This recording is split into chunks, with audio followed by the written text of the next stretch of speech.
Welcome back to Preyo Promo. In today's video, I'll show you step-by-step how to permanently delete your Instagram account.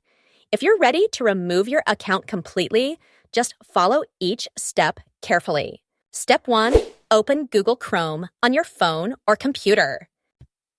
Step 2, search for Instagram and open the official website. Step 3, once logged in, click on the three-dot menu at the top corner. Step 4, from the menu, tap on Settings. Step 5, scroll down and click on Meta Accounts Center.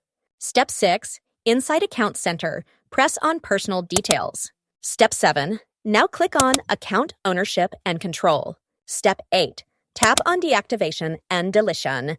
Step 9, select your account to continue. Step 10, choose Delete Account, then tap Continue. Step 11, now select the reason. Choose Just Need a Break, then tap Continue. Step 12, finally click Continue to Deletion, and your account will begin the permanent deletion process. That's it.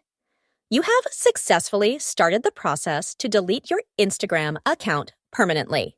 If this guide helped you, don't forget to like, comment, and subscribe to Preyo Promo for more helpful tutorials. Thanks for watching.